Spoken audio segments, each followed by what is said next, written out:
So, everyone, welcome to the live session on mastering the art of research writing and presentation. I am Neha Agrawal. I am the founder of WiseUp, and I am going to be your facilitator for this entire session. So, the first thing that we're going to do is learn how to write a research paper abstract, and we are going to understand how a research abstract is written. I'm going to share with you some of the best AI tools that are in the market that is really going to help you in improving your research writing skills. In fact, it's going to make you write your research papers, do your literature survey up to 10x faster. Then we're going to understand how to shortlist journals. So, what is the peer process like, and how do you go about choosing your journals for publication? We're going to understand that. Then we're going to prepare modern PowerPoints. And this is something I'm super excited about. So I'm going to share with you some techniques that will help you prepare modern PowerPoints, just like how you see in my session today. Then I'm going to share with you the details of a certification course, which is a live course that we are starting from 10th February onwards, so that all of you can learn research writing in detail. So starting with writing a research abstract. So what is an abstract? To define what an abstract is an abridged version or a condensed form of a report. Or to put it in very simple words, an abstract is a summary of your research article. So let's understand what are the key components of an abstract or the key highlights of an abstract. So let's understand that first. So what is an abstract? An abstract reflects all the major sections. So as I told you, an abstract is a summary of your entire research paper. So it reflects all the major sections that you generally see in a research paper. Okay, and we will come to that shortly. Now, an abstract usually consists of 150 to 250 words. So an abstract is concise in nature. So whatever information you want to share, you have to share that in limited number of words, which ranges usually from 150 to 250 words. Then an abstract is self-contained, which means even though you have to express yourself in limited number of words, an abstract is complete in itself, which means you don't need any supplementary information in order to understand what is written in an abstract. It is self-contained. And finally, even though an abstract appears right at the top of your research paper, this should be the last component that you should write. And why is that? Because once you've written your entire research paper, you've written all the sections down, then you very clearly know, okay, what are the important things that I've incorporated in each and every section. And then writing an abstract becomes very easy. Okay, so I hope this part is clear.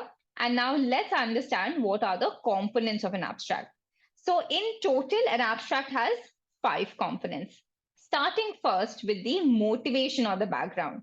So just like how in a research paper we have the introduction section, similarly in an abstract also we write the motivation or the background of our study as to why have we taken up our study, or why is our study worth doing research upon, or why is our study important. All right. So the difference between introduction section and abstract is that in an introduction section, you can write paragraphs on it. In an abstract, we only write 1 to 2 lines about your motivation or background. Next comes your problem statement or objective. So once you've established why is your research study important, next we move on to establishing the problem statement. Basically, the issues or the problems that the existing researchers have not been able to overcome so far. That is called as the problem statement or the research gap. Along with that, if you want, you can also share the objective of your research, which is what exactly are you planning to do in your research study to overcome that research gap. So that is called as the objective of your abstract or the objective of your research paper. Next is the approach or the procedure. So this is very similar to the materials and methodology section. Here, what we're going to do is we're going to give an overview of our methodology. Basically, what exactly are we trying to do in our research study to overcome that research gap? That is our approach or procedure. How is it different from the materials and methodology section? In methodology section, step by step, you're writing down all the experimental procedure. In an abstract, of course, we can't do that. So we have to give a macro view of our methodology in 1 to 2 lines only. After that comes the results and the findings. Okay, so here we are going to share the key results, the key discussion from our study that links back to the problem statement or the objective that we had actually shared earlier. So don't just share random results or findings here, only share those results and findings that links back to your problem statement or the objective statement. And finally comes the conclusion or the implication of our study. Basically, what have we done or what have we achieved in our study, or what are the broader applications or implications of our research, okay, and how are we making an impact to the research community. So now I have an exercise for you. So here you have to identify the components of an abstract. So if you see at the top of my screen, all the 5 components have been listed: motivation, problem statement and objective, methodology, results, and conclusion. And now if you see on the screen, this is the title of a research paper which was published in Nature. So silicon carbide free graphene growth on silicon for lithium ion battery with high volumetric energy density. And this is the abstract. So what I have done is that every sentence that was there in this abstract, I have numbered it from S1 to S6. And I need to know from you which statement belongs to which component. For example, S1 belongs to component number 4 or S6 belongs to component number 2. You have to tell me that. Okay. So please read through this and give me your answers in the chat. After that, we will discuss. Okay. So let's read the first statement. Silicon is receiving discernible attention as an active material for next generation lithium ion battery anodes because of its unparalleled gravimetric capacity. So what are we doing here? We are trying to highlight the importance of silicon as to why is the silicon an important material for lithium ion battery anodes. So what this first statement belongs to motivation or the background of our study. Okay. Then let's look at the next statement. However, the large volume change of silicon over charge-discharge cycles weakens its competitiveness in the volumetric energy density and cycle life. This is the problem statement, yes? And if I ask you, what is that one word that highlights we are now talking about the problem statement? What would be that one word? It is however.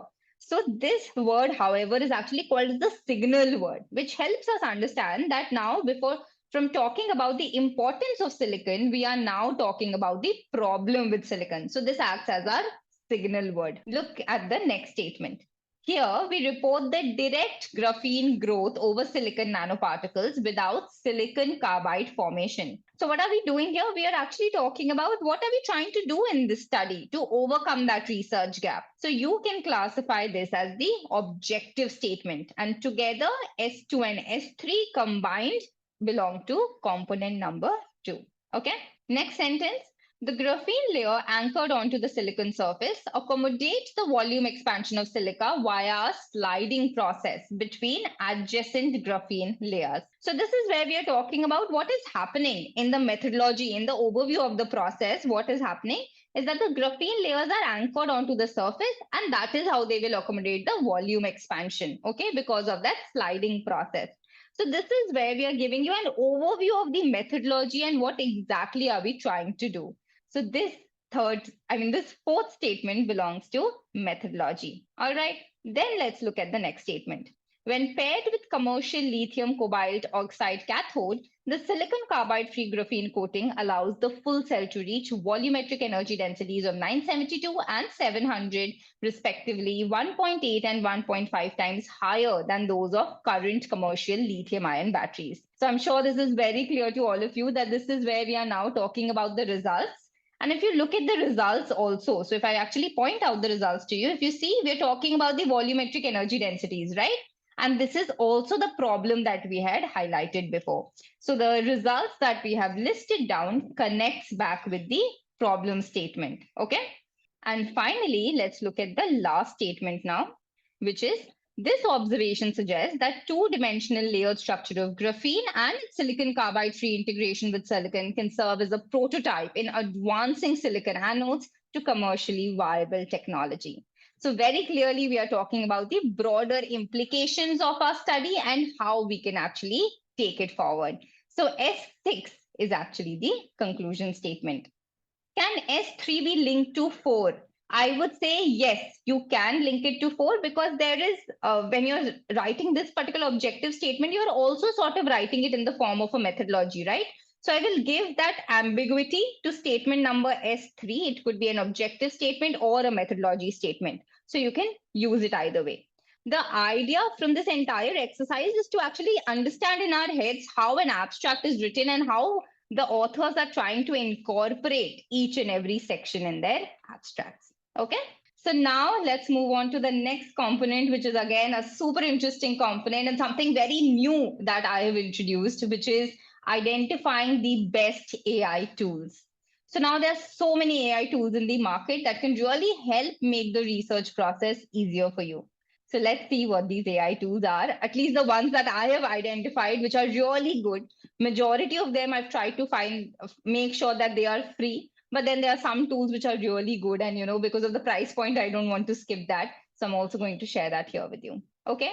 So the 5 AI tools I have identified here are Research Rabbit, then we have PaperPal, we have Hypernotes, Chat PDF, and we have Inago.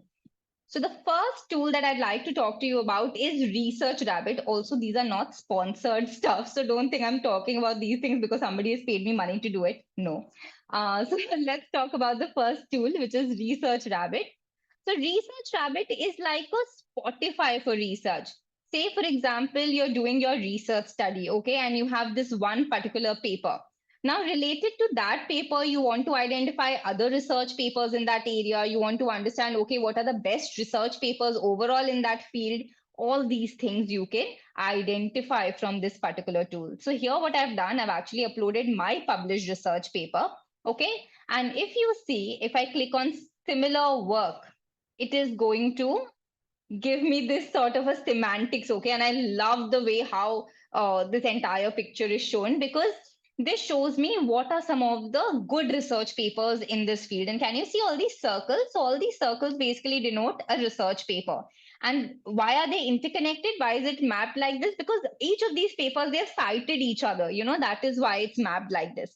And if multiple papers have cited you, or you have cited multiple papers, then your circle becomes big. So here, if you see, this is my paper, then there is Dastardi, Afzal is there, Jiang is there, Huang is there. So these are some of the bigger people who have been cited a lot of times in this particular study.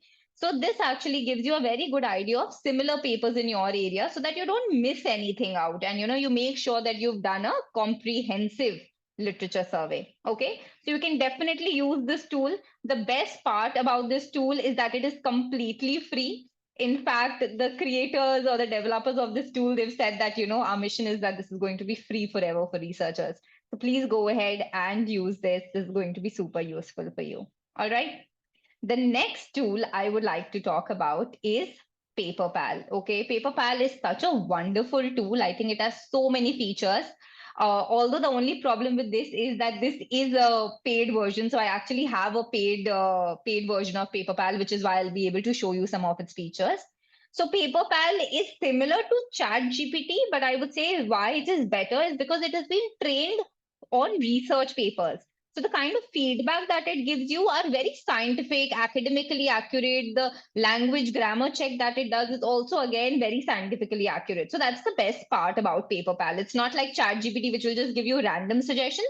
It's been trained on a lot of research papers. Now, mainly why I'm sharing this with you is because of this co-pilot feature, which I personally feel is fantastic. Say, for example, you're plagiarizing content. You can, with the help of this, you can actually paraphrase information. If you feel your language is weak, you can actually make your language make by using this feature, which is make academic.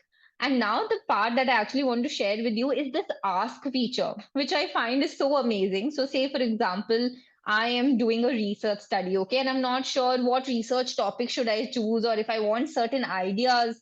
So I can simply type here. For example, I am going to type, can you tell me what novel research can I do in solar cells? And it'll actually give you quite decent ideas. So at least it gives you a starting point, right? Without you breaking your head by reading a lot of review papers, this gives you a great starting point. For example, let me show you perovskite solar cells. Perovskite materials, they've shown great promise. in the field of photovoltaics due to their high efficiency and low cost. Investigating new methods for improving the stability and durability of these cells could lead to significant breakthroughs. So they are actually sharing some of the research gaps with you, which is worth exploring and seeing, if you can actually do research in this field. So I think this is something that I found really useful. A lot of people get stuck as to how do I identify a research topic. This could be a great starting point for you. Okay. So everyone, so far so good.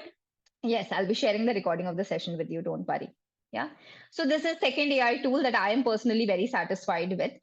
Next comes hypernotes. Now, say for example, you're reading a lot of literature, right? And what happens when you read 50 papers, 100 papers, you forget what was there in which paper.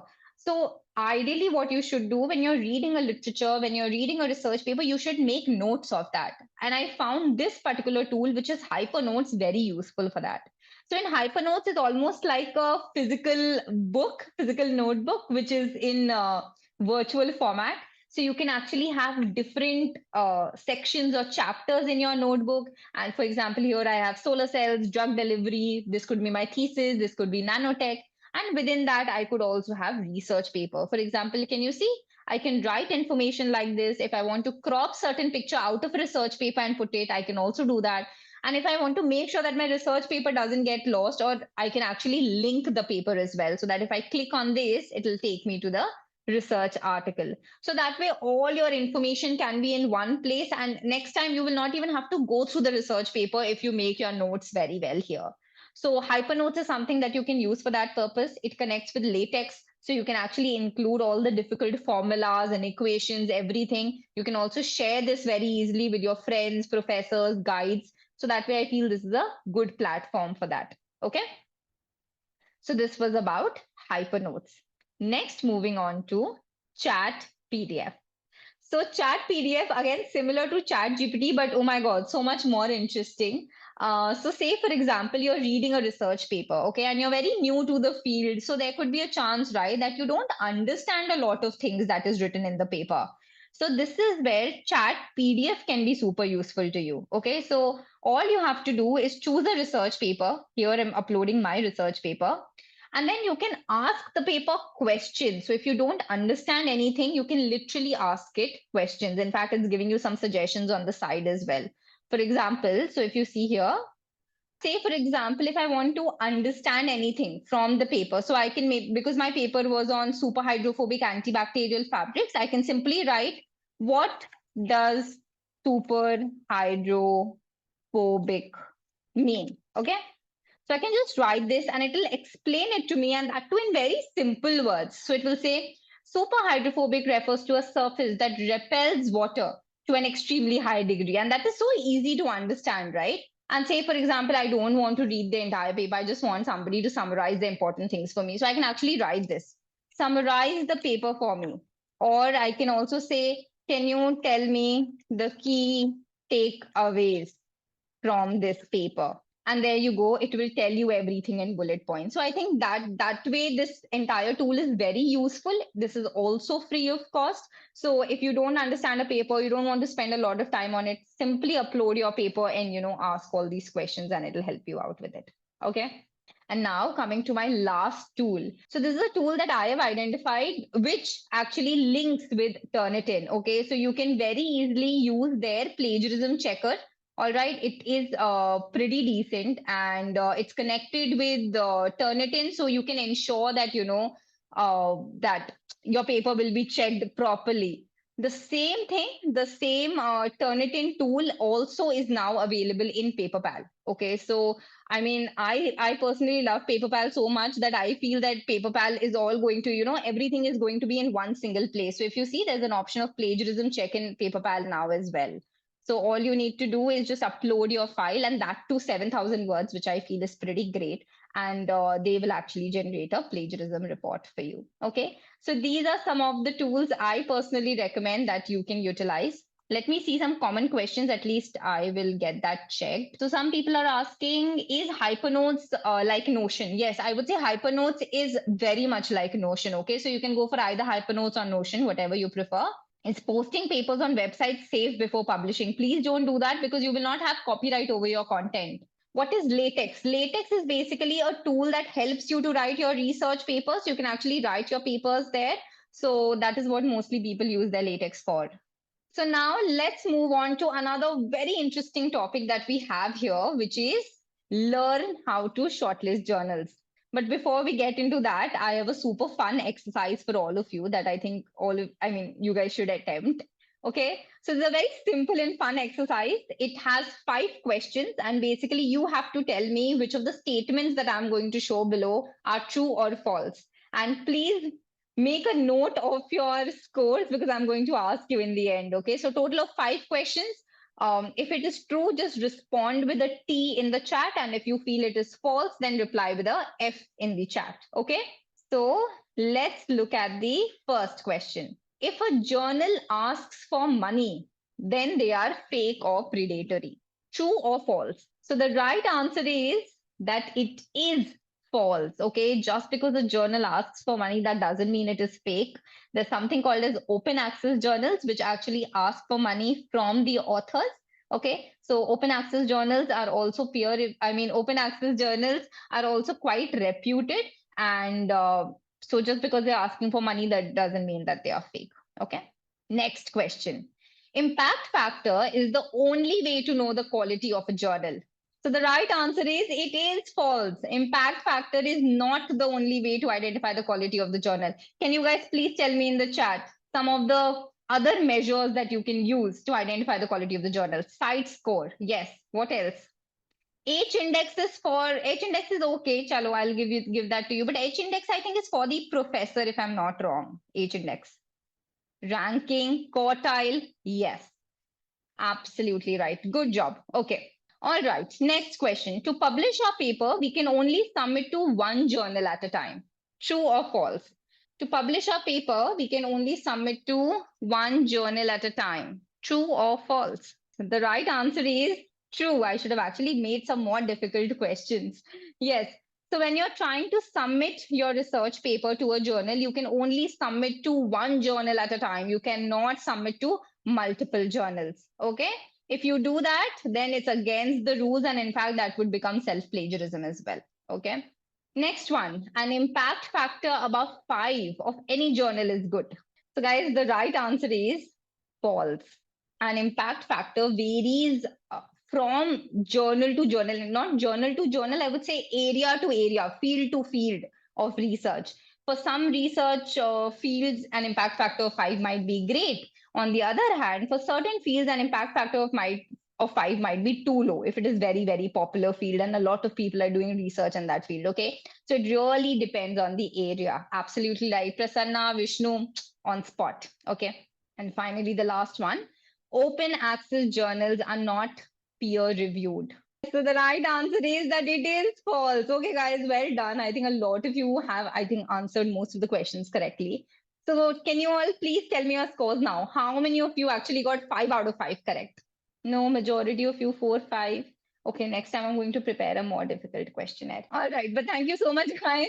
Thanks for participating. And this actually brings me to our next part, which is shortlisting journals and understanding the peer review process. Okay, so I'm going to share the complex peer review process with you in short and tell you how it actually works. So when you submit your research paper to a journal, the research paper first goes to the editor. Now the editor assesses your research paper based on whether it fulfills the requirement, basic requirement, whether it falls in the scope of the research journal or not, whether it has some sort of novelty in your research paper or not. So these basic things they will check. And if it satisfies that criteria, then it goes forward. Otherwise, if the editor feels that the paper is of very low quality or the paper does not fit the scope of the journal, he will straight away reject it. Okay. But if he feels, okay, the research paper does have any value, then he will send it to your reviewers. Now, the reviewers are going to go through your research paper in detail. And then if they feel, and then what they're going to do is they're going to share their reviews, whatever they have liked about your paper, not liked about your paper, they're going to share that review with the editor. Now, the editor is going to look at their review again. If the editor feels that based on the reviewers' comments, if all of them have given very bad comments, if all of them feel the paper is not good, then what he'll do? He will reject your paper. But otherwise, if he feels that, okay, the paper is good, but some more information is needed or some revisions are needed, some more data is required, then what he'll do, he will send you an email saying that, there is some weightage in your paper, but some revisions are required. So now you need to go very carefully through the questions, through the revisions he's asked, do all of that, and then make all those changes in your paper and resubmit the revised manuscript. Then what will happen? It'll go through the same process. Editor will assess it. If he feels no, even after these changes doesn't fit, he might reject it. Otherwise, if he feels okay, there is some merit to it, he will send it to the reviewers again. Then reviewers again, he will assess. Now, even at this point, if he feels more revisions are required, he might ask you to do the same process all over again. Okay. Otherwise, if he feels that after all these changes, your paper is actually now good, it will be finally accepted. Okay. And after that, it will be sent for production, where basically your paper is actually now converted into their own journal format and pictures, everything is arranged very well, formatting is done. And then after that, your paper will actually be published. First, it will be published online and then in the print version as well. So when it comes to the peer review process, guys, it can take somewhere from 1 month to highest I know is some people it's also taken 6 months. Anyone who knows someone who for whom the peer review process has taken more than 6 months? Anyone here? 10 months. See, so this can be a really long and tiring process. So all you need to do is be patient and make sure you are submitting the best quality of article from your end so that you can actually avoid so many delays. And only once a journal has say rejected your paper can you move on to the next journal. You can't parallelly submit to 2 3 journals. Okay, so that's definitely not allowed. So I can see that 8 to 10 months is also pretty standard that way. Okay. Now let's understand how to shortlist journals. So how to choose journals, let's understand. Different people can have different ways. Okay, this is not the standard way to do things. When I was publishing my research paper, this is how my professor at NTU helped me out, that really worked with me. So that is what I'm going to share with you today. Okay. The first thing to shortlisting journals is to look at your literature survey. So I went to my professor and I asked him, sir, can you please tell me how to choose the journals? And so he said, let's see, you've done your literature survey. And when you're doing your literature survey, you are actually going through similar research papers, right? People who have written in your field. So they must have published in certain journals. So do one thing, go through all the journals in which your literature papers have been published and make a list of that. Recently, I've identified that you can also use journal suggester tools. So all these big publishing houses, for example, Elsevier, Taylor and Francis, they have this journal suggester tool on their website. But if you put your abstract, they will actually show you the best journals that you in their portfolio that you can submit your paper to. So based on your literature and based on these journal suggester tools, what you can do is make a list of the journals that you would like to consider. Okay. After that, please verify for standard indexation. Very important. So you need to make sure that the journal you're choosing, it should be indexed by some big publication houses like by Scopus or SCI to make sure that they are reputed journals. They are not fake or they are not predatory. After that, you verify the scope of the journal. So check if the journal covers the topic on which your paper is based, because even though you've looked at your literature review, they might be slightly different from your work, right? So the journals you have chosen, make sure it encompasses the scope of your research. That is essential. Once you have done that, prepare a list based on impact factor. I've already told you, see, impact factor is not the only metric. So you can look at other metrics as well. But in general, what you should do is that arrange them in descending order. The highest impact factor, highest rating, highest score, keep that on the top. And then the lowest one, keep that at the bottom. So that you know that, okay, in this order, I'm going to submit my research papers. I'm going to try for a better journal first. If that gets rejected, then I will move on to a journal with a lower impact factor, lower ranking, basically. Okay. And finally, seek guidance. So if you're publishing a research paper for the first time, there could be small things that you might not know. So I would highly recommend that you seek guidance from your supervisor, from some research scholars who've actually gone through this process and they have prior experience of publishing papers. Even after doing all this, there were 2 or 3 journals that my professor had personally told me to add to my list. Because he comes from that field, he understands the scope of these journals. So that is why taking help from supervisors and research scholars also really helps. Okay, and in this way, you can make a list of your journals and then submit your papers one by one. So now coming to my favorite part, which is preparing modern PowerPoints. So now that you've seen my slides, what do you think? Do you like the kind of slides that I've prepared? And would you like to learn to create slides like this? Very much? Okay. I am glad. I am glad because I'm going to share a small technique with you that will really help you in creating modern PowerPoints like this. So what I've done is I've created a sample slide. As you can see, I have IIT Madras's logo on the left.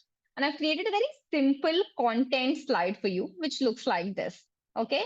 So this I feel is much better than a normal smart art slide that you might use. And the header and footer also super professional so that you can easily use it for your conferences and college projects. Okay. And also, if you look at this slide, it has a nice theme to it. And how does it have a theme? Basically, the colors that are there in the logo, I have also tried to incorporate that in my presentation. And this blue color that I've chosen actually goes very well with the red and the ochre or the slightly yellow brown color that you can see. So I'm going to teach you all these things right now. Okay. So please be with me. I'm going to share my entire screen with you now, and we're going to walk through this entire process. So first thing, what we're going to do is we need the IIT Madras logo. All right. So I'm going to download that. Guys, this is just a sample. You can do that very easily for your own college as well. Okay. So I'm going to download the logo because the reason why I'm choosing colors in the logo is because it looks a lot more professional, right? So it makes your slides, gives it a proper theme, makes it look more professional. So now that I've downloaded the logo, I need to know what are the colors that are there in my logo. So for that, what I'm going to do is I'm going to go to this website, which is called as Image Color Picker. Okay. You can use any website that helps you do this. I've always used this one. So what I have to do is that I have to upload the picture. So I'm not sure if you guys know, but every color that you see actually has a color code attached to it. Okay. And what we are trying to do is we are trying to identify that color code. Okay. So say, for example, I click here on this maroon color. Can you see? And it is going to tell me the color code. So the color code is 791912.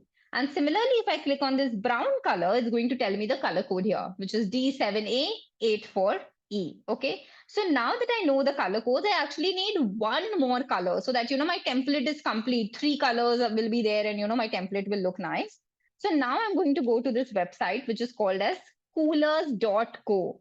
So this website has 2 features. It has inbuilt color palettes, which you can very easily use, or you can generate your own color palette. So today I'm going to do this. I'm going to generate my own color palette. All right. So what am I going to do now? Now that I know my color codes, I'm going to copy the color code and paste it here. And can you see that exact same shade has appeared? So now I'm going to lock this color because I don't want it to go anywhere. Same thing I'm going to do for the maroon color as well. I copy the color code, I paste it here, and there you go. The exact color is here. Now I just want 3 colors on my palette, right? So I'm just going to cross the other 2. I've logged the 2 colors. And now what I'm going to do is I'm going to press the space bar. And can you see it's going to show me colors which blend well or complement well. I mean, if you see this green color also really looks good. In fact, it reminds me of the Harry Potter and Gryffindor theme, right?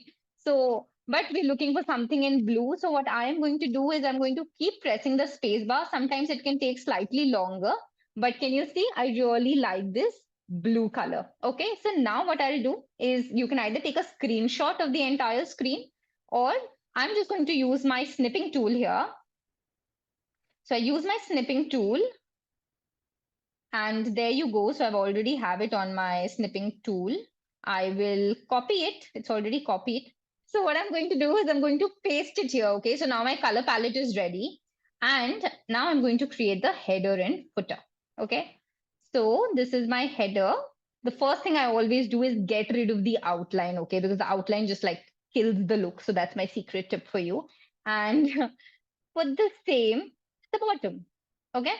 And now if I click on this, all I have to do is go to shape fill. Please watch me carefully for this one.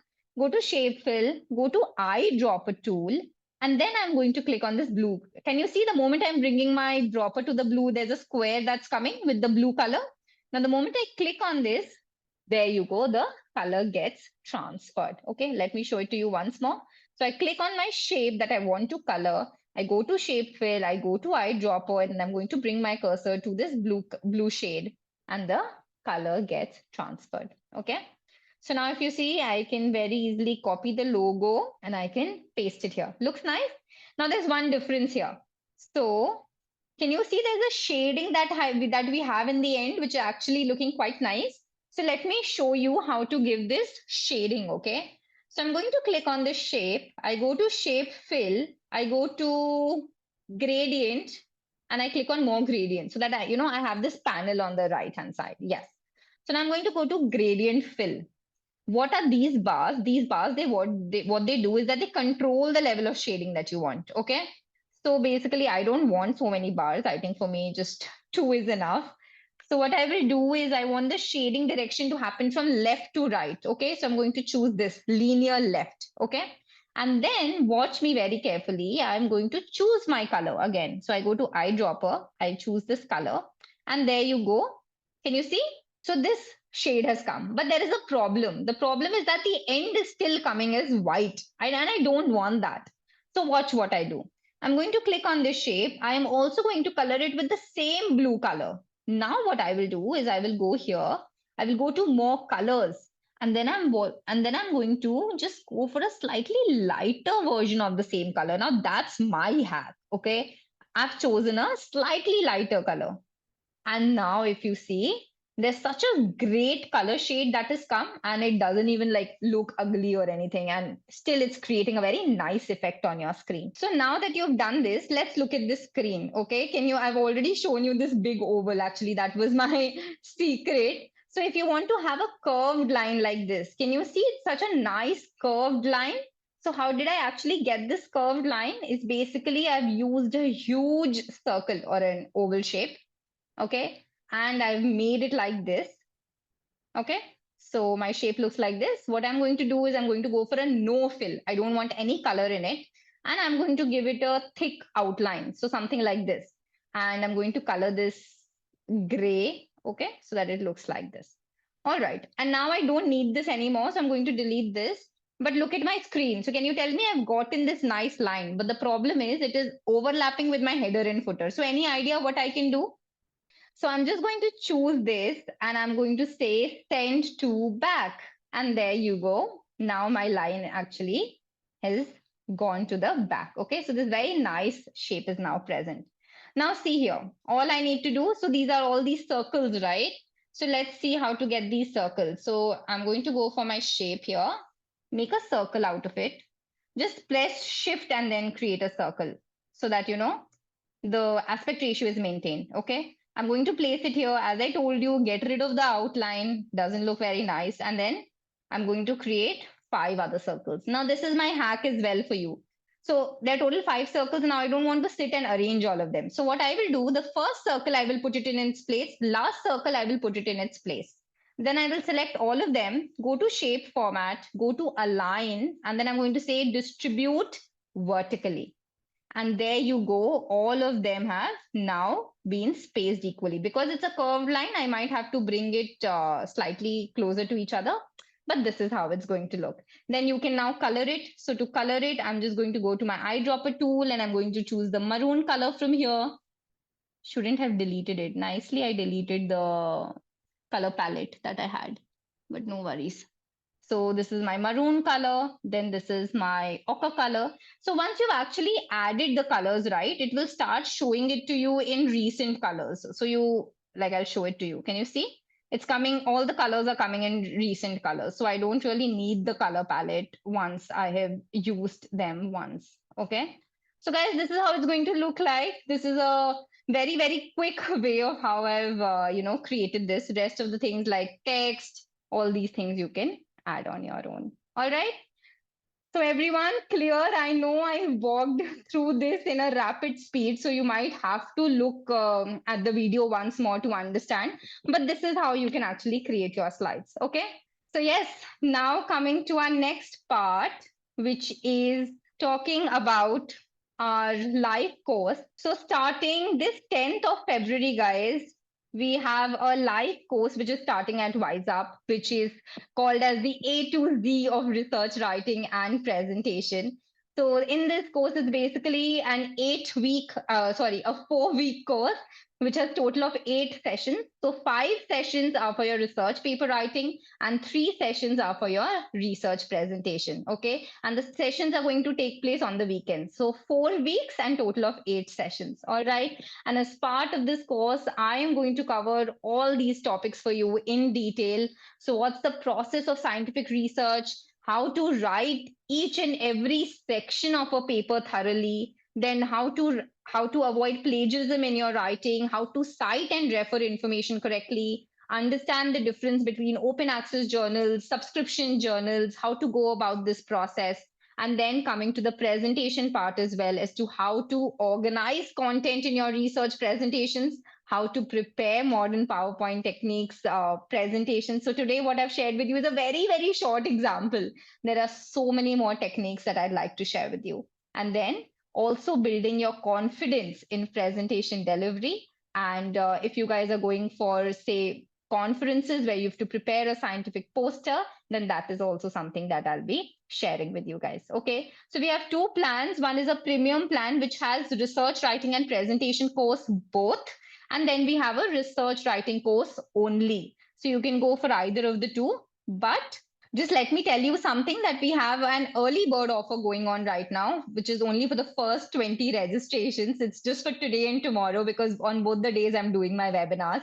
So once this is up, the early bird offer is going to go away. So if you guys are interested in learning more and if you guys found the session useful today, the workshop is going to be even more useful because there are going to be so many exercises and so many more practice sessions so that you are able to understand each and every concept in detail.